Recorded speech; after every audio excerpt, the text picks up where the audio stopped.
Vacations are supposed to be relaxing, right? But from the moment I checked into the hotel, something felt off. The clerk hesitated when he handed me the key.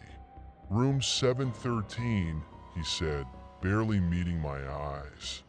I shrugged it off, superstition about unlucky numbers. Maybe the elevator ride felt endless. The air was stifling, and when I reached the seventh floor, the hallway was eerily silent. My footsteps echoed as I approached the door. Inside, the room was ordinary. Bed, TV, a view of the city lights. But something about it felt wrong. That first night, I woke to the sound of faint tapping. It seemed to be coming from the closet. My heart pounded as I got up to check, but the closet was empty. The second night, the TV turned on by itself. Static filled the screen, and through the white noise, I thought I heard whispers.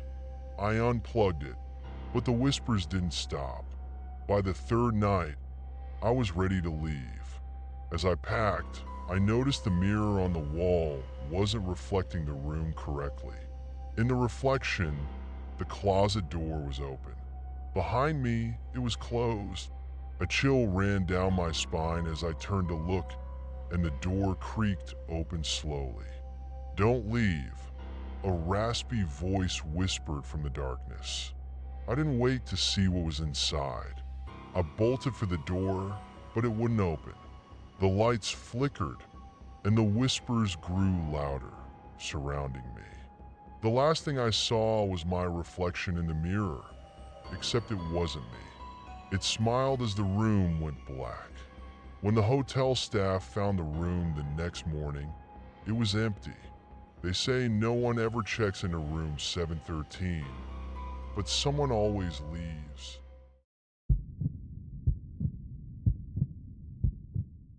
The beach was supposed to be peaceful at night, but it felt anything but. The sound of waves crashing against the shore seemed louder, more menacing. I was alone, walking barefoot along the wet sand.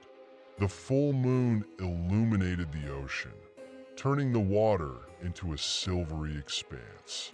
I love this spot because no one else ever came here after dark. As I walked, I noticed something strange. Footprints in the sand, leading from the water toward the dunes. They were large, deep, and oddly spaced. Someone must have been running. I looked back toward the ocean. The waves shimmered, but there was something else. Figures emerging from the water. They were humanoid, but wrong. Their limbs were too long, their movements unnatural, jerky. I froze, my breath catching. One of them turned its head toward me. Its face was hollow, with empty eyes that seemed to absorb the moonlight. I backed away, stumbling over my own feet. The figures kept coming, their footsteps silent on the wet sand. "Leave," one of them rasped, though its mouth didn't move. I turned and ran, but the beach seemed endless. The air felt thicker, heavier, as if the ocean itself was pulling me back. Finally, I reached my car and slammed the door shut, my chest heaving. Looking back, the beach was empty, as if nothing had happened. But when I turned on the headlights, I screamed. Wet handprints covered the windshield, dripping seawater. And in the rearview mirror, I saw them, those hollow faces staring at me from the back seat.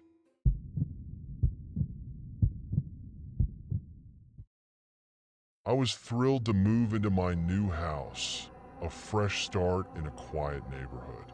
The first night, I was unpacking boxes in the living room when I noticed something odd. The corner of the room felt darker than the rest. Even with the lamp on, the shadows lingered there unnaturally. I chalked it up to poor lighting and went to bed. But as I drifted off, I felt the unmistakable sensation of being watched. My heart pounded as I opened my eyes, scanning the room. It was empty. The second night, I heard faint creaks in the hallway outside my bedroom. I brushed it off as the house settling, but then my door handle jiggled. I froze. It didn't stop until I turned on the light. By the third night, I was exhausted. While brushing my teeth, I glanced at the mirror and saw him. A tall, shadowy figure standing in the corner of the bathroom, motionless. I spun around, but there was nothing there. That night, I woke to find him standing at the foot of my bed. His face was blurry, almost like static on a TV. I couldn't move. He leaned down inches from my face and whispered, "Get out." The next morning, I packed my things and left without looking back. A week later, I drove by the house. The curtains were drawn, but I swear I saw a figure standing in the window, watching. Now, I always check the corners of every room I enter.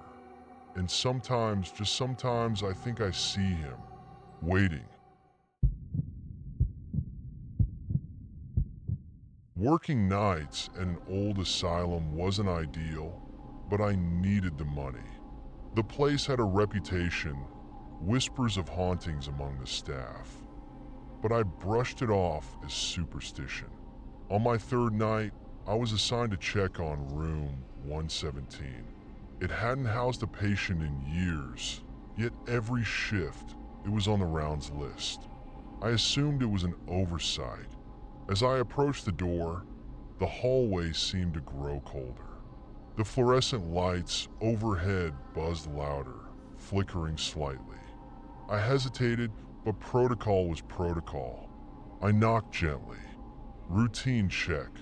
I called, my voice sounding too loud in the silent corridor. No response. The door creaked open, and I stepped inside. The room was empty. Just a bed, a small table, and a chair. Yet the air felt heavy, like I wasn't alone. I turned to leave when I heard it. A faint whisper. "Help me." My stomach dropped. I scanned the room, my flashlight trembling in my hand. The voice came again, softer this time, like it was right behind me. "Please don't leave me."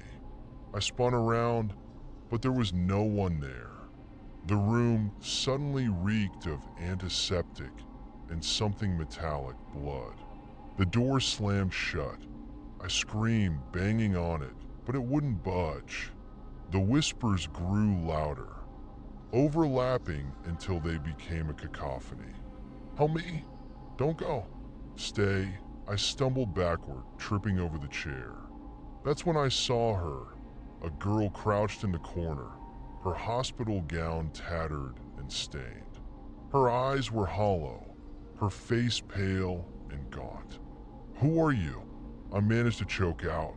She didn't answer, only reached out a skeletal hand. Her fingers brushed mine, and a wave of cold shot through me.